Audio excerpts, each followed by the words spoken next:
ជាតិនៅក្នុងកម្មវិធីកញ្ញាឯកដ៏អស្ចារ្យនៃកម្ពុជាឆ្នាំ2023ហើយខ្ញុំជឿជាក់ថាតាមរយៈឈុតតំណាងជាតិនៅក្នុងកម្មវិធី Miss Grand Cambodia ឆ្នាំ2023នឹងធ្វើឲ្យភាពច្នៃប្រឌិតនេះល្បីសរសើរទៅកាន់អន្តរជាតិឲ្យទទួលស្គាល់ថាប្រទេសកម្ពុជាមានឈុតដ៏ស្អាតស្អាតអរិយធម៌ដ៏ផូរផង់វប្បធម៌ដ៏អស្ចារ្យកម្មវិធីកញ្ញាឯកដ៏អស្ចារ្យនៃកម្ពុជាផ្ដាច់មុខដោយសូមអរគុណដល់ភេសជ្ជៈពេលកម្លាំងគ្រុឌទទួលយកធម៌ពលជាមួយគ្រុឌនិងគណៈកម្មការនៅក្នុងកម្មវិធីកញ្ញាឯកដ៏អស្ចារ្យនៅកម្ពុជាឆ្នាំ2023 Let's welcome our VIP guests and our judges. First of all, please welcome Ms. Sukunthia, National Director of Miss Grand Cambodia.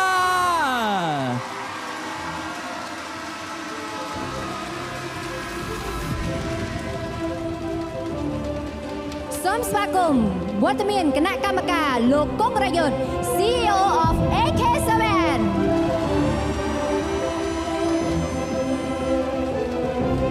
ជាបន្តសូមស្វាគមន៍វត្តមានគណៈកម្មការ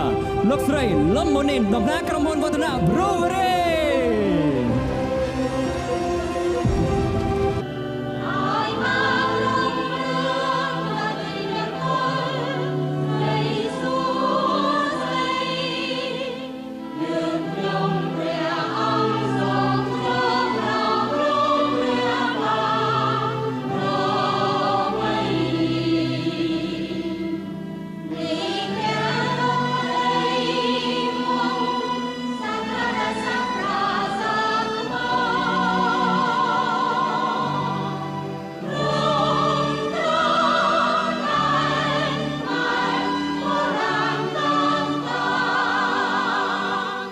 អរគុណសូមសម្រួលអរិយាប័ត្រប្រិមត្តទស្សនិកជនក៏ដូចជាភ្ញៀវកិត្តិយសទាំងអស់ជាទីគោរពនិងជាទីមេត្រីពេលវេលាដ៏ពិសេសដែលលោកអ្នកបានទន្ទឹងរង់ចាំមកជាយូរបានមកដល់ហើយនៅក្នុងនេត្រីនេះលោកអ្នកបានជួបជាមួយនឹងការបង្ហាញសមត្ថភាពរបស់បេក្ខនារីទាំង25រាជធានីខេត្តនៅក្នុងកម្មវិធី Miss Grand Cambodia ឆ្នាំ2023ជាងតោចែងនៅក្នុងឈុតតំណាងជាតិ Everyone, are you ready? Let's welcome our first group of Miss Grand Cambodia 2023. 9 candidates compete in a national costume competition.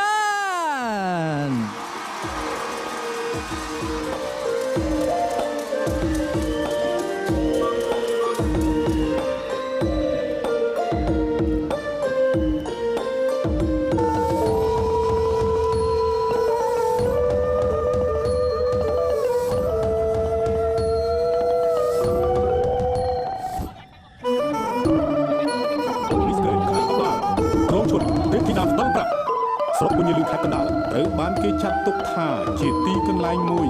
ដែលមានឈ្មោះល្បីល្បាញខាងចម្លាក់ប្រាក់ស្ពាន់សំរឹទ្ធទង់ដែងលង្ហិននិងលោហៈផ្សេងប្រជាជនរស់នៅទីនោះភាគច្រើនប្រកបរបរជាជាងទងនិងចម្លាក់ដោយការផលិតគ្រឿងអលង្ការសម្ភារៈតុបតែងវត្ថុសិល្បៈនិងរបស់ប្រើប្រាស់ផ្សេងដែលសុទ្ធសឹងតែជាកេរដំណែលតាំងពីបុរាណកាលសុទ្ធសឹងតែជានំដែលប្រជាជនខ្មែរនិយមទទួលទាននំរបស់ជាតិសាសន៍ខ្លួនឆ្នៃដោយលោកសាយធីរ៉ាគូរូបដោយលោកផុនរតនានិងលោកអានសាមួនអាវជាការងារដ៏សំខាន់ប៉ុន្តែសុវណ្ណភូមិ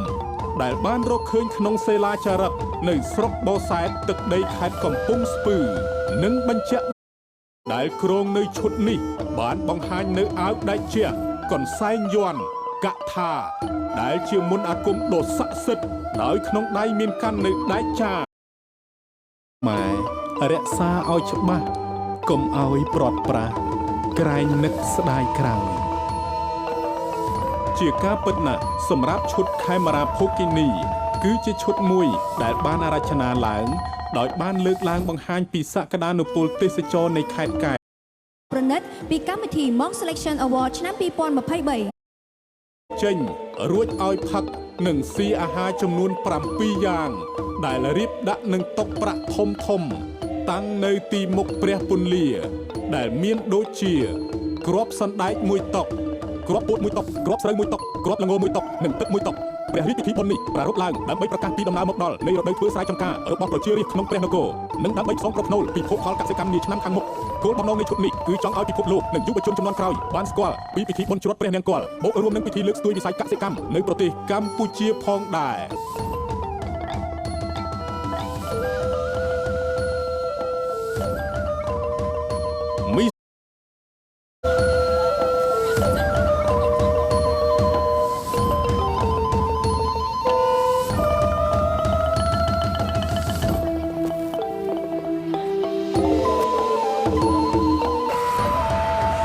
Wegwate Saravadi, Miss Grand Cambodia 2022 and Miss Grand International 5th runner-up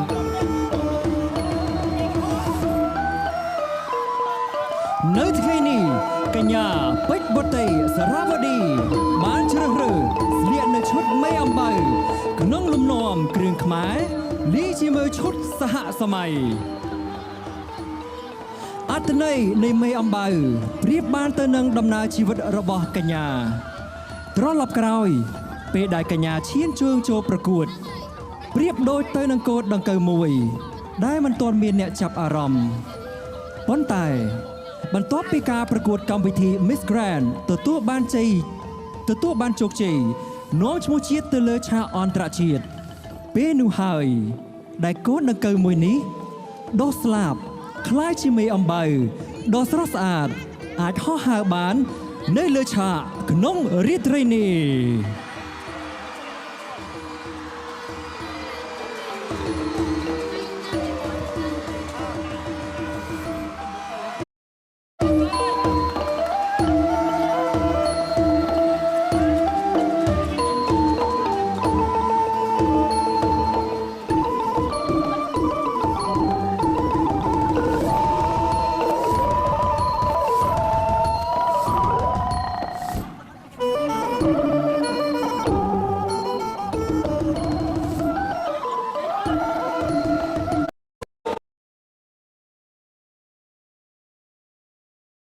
វិធី Miss Grand Cambodia ឆ្នាំ2023ហើយសូមកម្លាំងចិត្តមួយទៀតជូនទៅកាន់កញ្ញាពេជ្រវតីសារ៉ាវឌីអរគុណច្រើនអរគុណដល់